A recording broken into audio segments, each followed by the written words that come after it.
The little prince lived on his tiny planet, where he had a lonely flower and 3 volcanoes. One day, he felt that he lacked a true friend and decided to embark on a journey. The first planet he arrived at was inhabited by the great loner.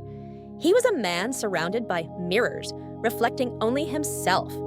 He explained to the prince that the mirrors were his only friends. The prince asked, "Can you really be friends with a reflection?" The great loner smiled sadly. "Only with someone who always agrees with me." The little prince realized that loneliness cannot be overcome if you only love yourself.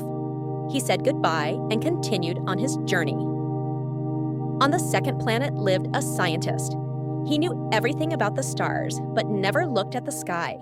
His room was filled with books, but he only read them and never truly lived.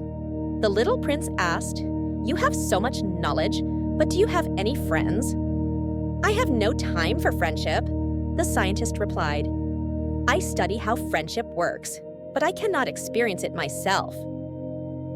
The little prince shook his head and flew on. He understood that one cannot understand friendship without experiencing it.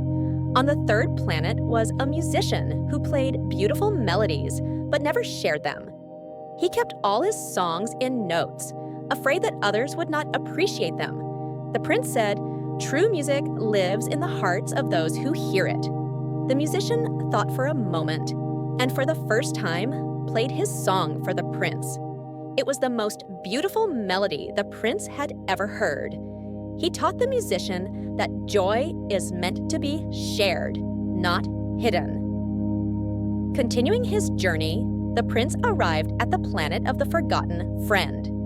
There lived an old man who once had a best friend, but had forgotten him because he was too busy. The old man looked at the prince and said, "I remember his laughter, but I have forgotten his face. What should I do?" "Remember how you felt when you were with him?" the prince replied.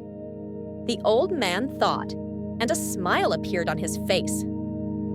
Suddenly, the sky over the planet became brighter, and it no longer seemed so empty. The little prince realized friendship is not just presence, but the mark we leave in each other's hearts. Finally, he returned to his planet. His flower awaited him, trembling from the wind.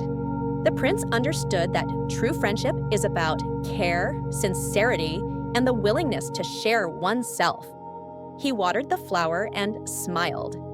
Now he knew a friend is someone you carry in your heart, even when they are not near.